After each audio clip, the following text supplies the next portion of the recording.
Hi everyone, today we're going to show you the most beautiful beach in Antigua and how you can get there from the cruise port. We did a lot of research where to go, which beach we should visit and what's the most beautiful place in Antigua, and most people suggested that we should go to Dickenson Bay Beach, and that's exactly what we did. So I'm going to show you in this video how to get here from the cruise port and how much it costed us and how far it is and how you get back on the cruise. The walk from the ship to the port is only 1 minute. It's probably the shortest walk we had on all these stops on return voyages.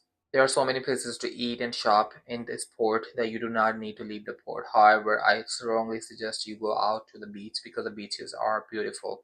There is no beach that's right next to the port, so you do need to take a taxi, which I'll show you in a bit. You will be stopped a lot by different people asking if you want to take a taxi to different beaches. I would suggest you walk outside of the port first and then take the taxi. Otherwise, they will have really high fares for you and you might get scammed easily. So we just walk through the port, all the shops, and then you're in a local area right away.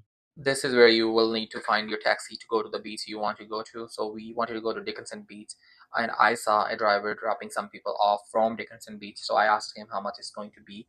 I believe he said it was $30 for two people for a return trip. The area they drop you off is pretty sketchy. It's mostly just taxis, so it looks a little bit out of place because you're expecting a beautiful beach. However, it's not very far. All you have to do is walk through these people, and you will reach paradise. When you enter the beach, there's no fee for it, so there's no charge for the entering the beach. The only charges there are for the umbrellas and the chairs, and there are different vendors for that. So please do walk around and make sure you find one that is the most suitable for you.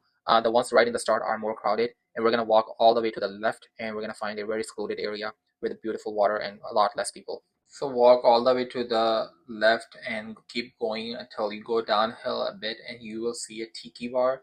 That is the area you want to be in. There's not too many people and it's very peaceful and very beautiful. Our driver was supposed to come back and pick us up at 4:30, but he was already there at 4:15 when we got there, and we were able to get back on the ship pretty quickly. The driving time from the beach to the port is about 15 minutes, and we were able to watch the most beautiful sunset when we got back.